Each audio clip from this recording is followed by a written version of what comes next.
Hello, children of the night, and welcome to Terror Nights with the Hanged Empress. Here we do shadow work following the moon.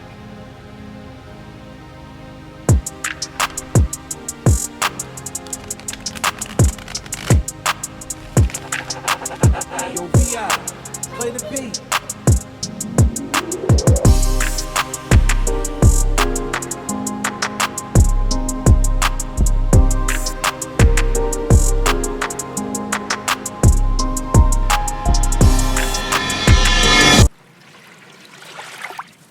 Help, please. I think I'm coming down, and I can see what's in front of me. You say that I'm the one who's crazy. I'm the one who's crazy and needs to be restrained. Straight Jacket, Michael Graves. The comparison, like what's on top even. Destruction, chaos, madness, release,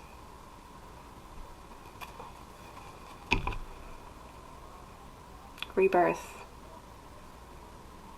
tower, death, and a Three of Pentacles.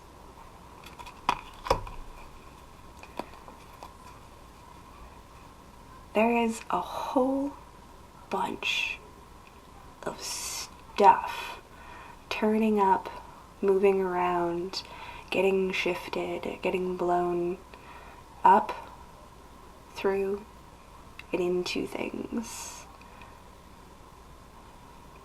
But the art and mastery of constructive destruction, removing something that is faulty from the foundations, or down to the very foundations, and releasing yourself from it, potentially in flames. But there is the saving grace of the dove in the tower, and there is the hopefulness of the rebirth side of the death card, reminding us that after the tower, the singular tower here has fallen, now we stand between two. Now we stand on new ground, sacred ground. We've already begun rebuilding, and the destruction is a part of the construction of this source, this temple, this space, whether it exists in physical reality or a metaphysical reality, or even in a space on the internet. It's a foundation, it's a principle, it's something worth establishing.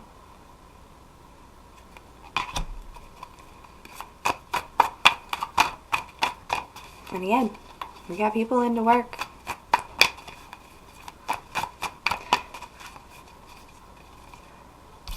The people that we have to work are people who have faith and people who are willing to actually build and service this institution.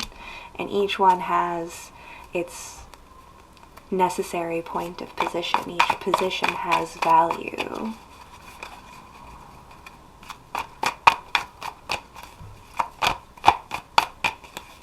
That's why we unify in the Three of Pentacles.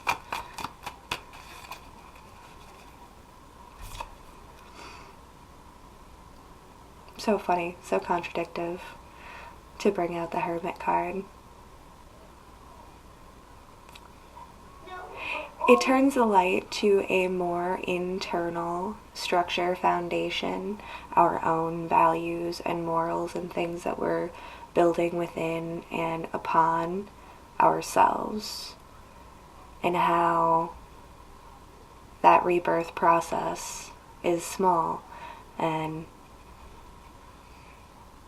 I mean, like, the inaccuracy of us being born alone, but at the same time,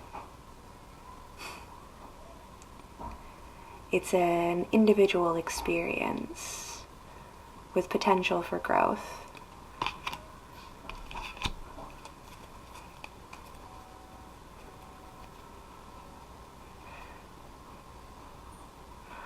I don't know, actually.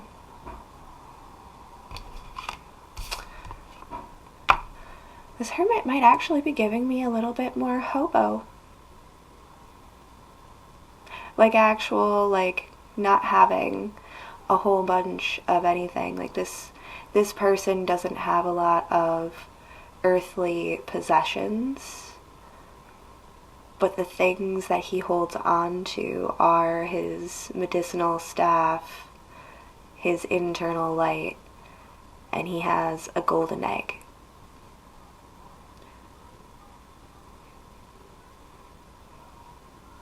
I feel like that egg, that representation of the seed needing to be planted into a place. I don't know if this character in The Hermit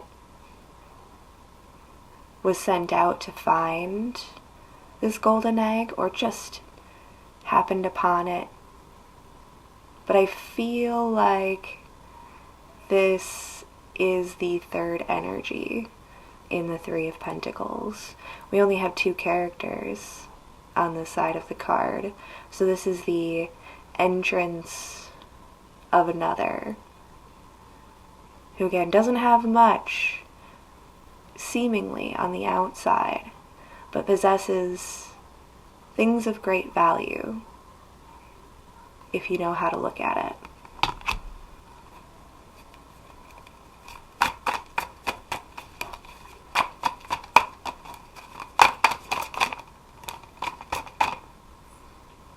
Yeah?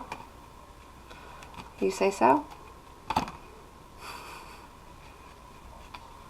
How stuck is this Three of Swords? And it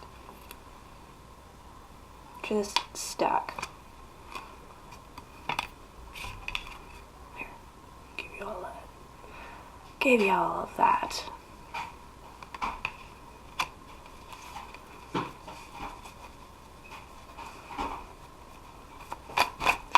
The balance of the threes, it's like three sacrifices. Each one of these participants needs to make a sacrifice. A sword for each character. Oh. Queen of Pentacles and the Six of Wands. Giving us some overall energy.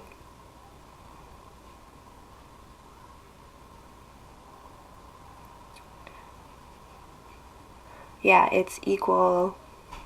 It's an equal action. It's a balance of the sorts. 3 thoughts, 3 sacrifices laid down in order to co-found this new structure.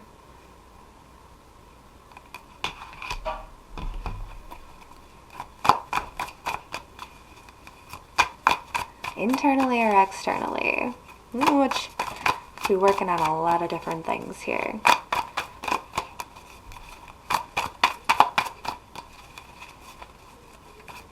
There's an outpour of possibilities from all of this stuff. Hangman. 9 of Pentacles. There's still that entanglement, stuckness,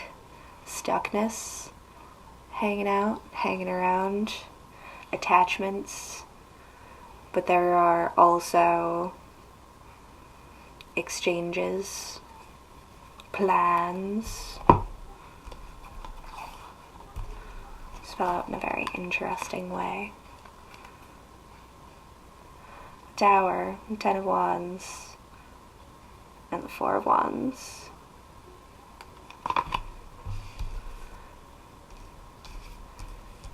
It's just re-illustrating that growth and comeuppance. The destruction and the release of burden. Taking these burdens back to where they belong.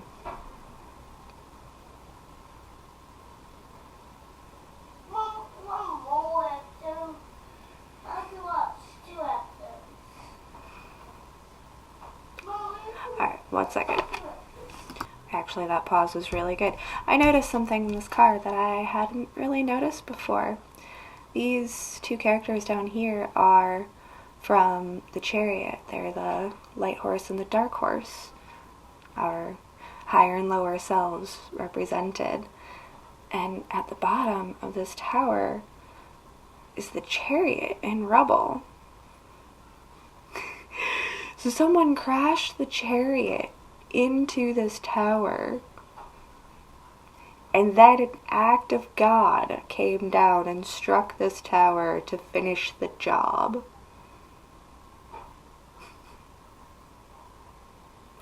So it's divine assistance along with direct intentions. I still have not figured out if this...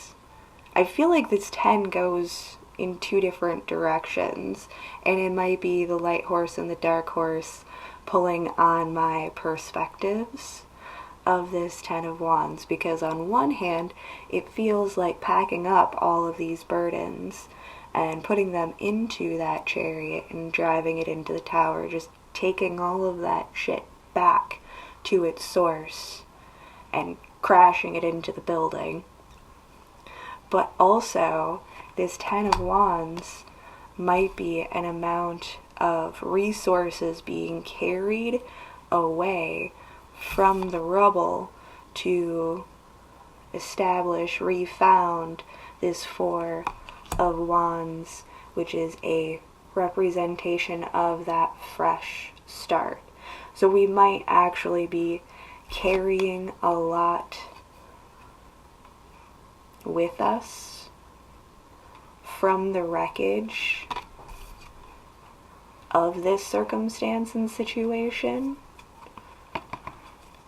to give ourselves that good fresh start, to make sure when we do start over that we're taken care of. You know, it's not a starting over from scratch, full zero. You got nothing in your pocket but a hope and a dream and a lot of bad luck going out into the world. No, we're taking some stuff with us, and it might slow us down or feel kind of burdensome sometimes, but it is for a purpose. We're taking this with us to build that new beginning.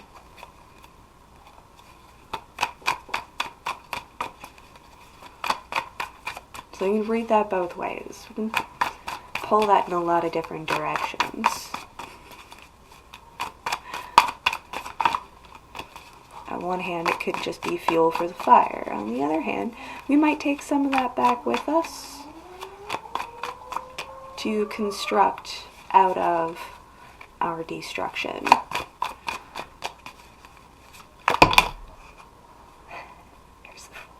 The Fool fell out on top of the 4 of Wands, just to reiterate, illustrate, with 8 of Wands and that 6 of Wands back again. To further illustrate the firepower of that. What is that?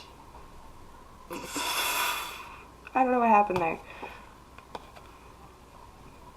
With the 2 of Wands.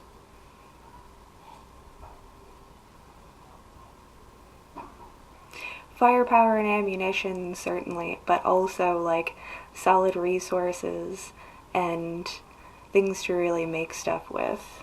Literally just a reiteration of that fresh start. Hucking the flowers, spreading your dandelion wishes, right? Yeah. But also incorporating a good bit of magic and summoning our own light in times of darkness. Holding on to that light in times of chaos. Carrying our burdens, our weight, our responsibilities in order to build and regrow and reestablish brand new things, brand new opportunities. Resummon the restart. That is doing crazy things.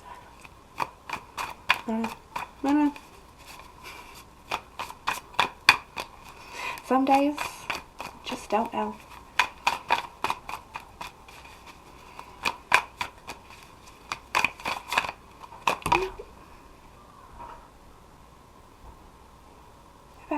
I was gonna say, I don't know if I have more. That chariot that we were talking about crashing into the tower came out to express its intention, its care. Hello, Cancer Moon. Note that Cancer sign on the back there. Taking its cup and its medicines, just like I was illustrating with the hermit.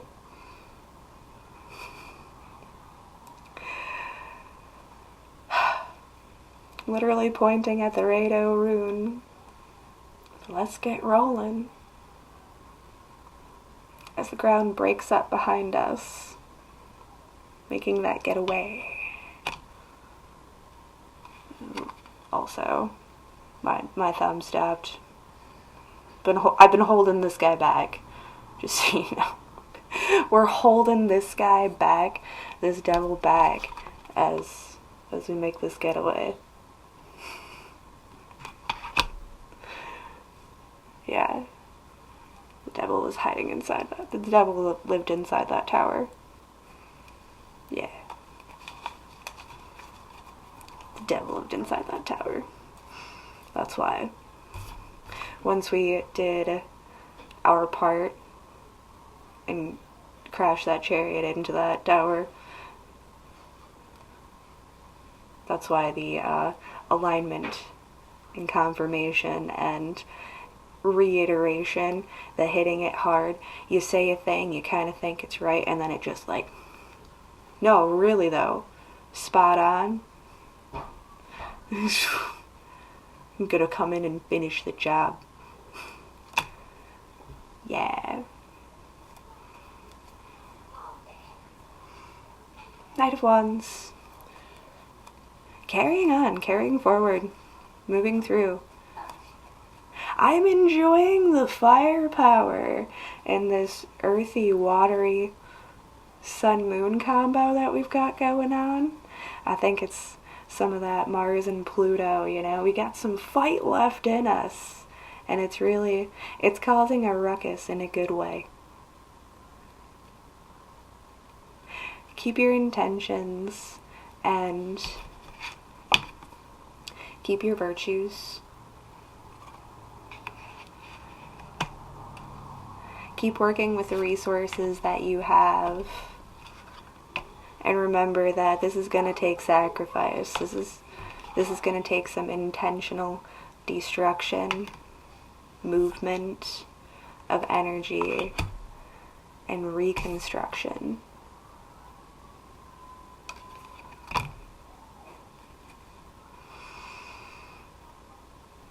That's all she wrote, folks. We'll see you next week. Or in a couple of days. You know how we do. Thanks for coming out, kids. You have a fantastic moon.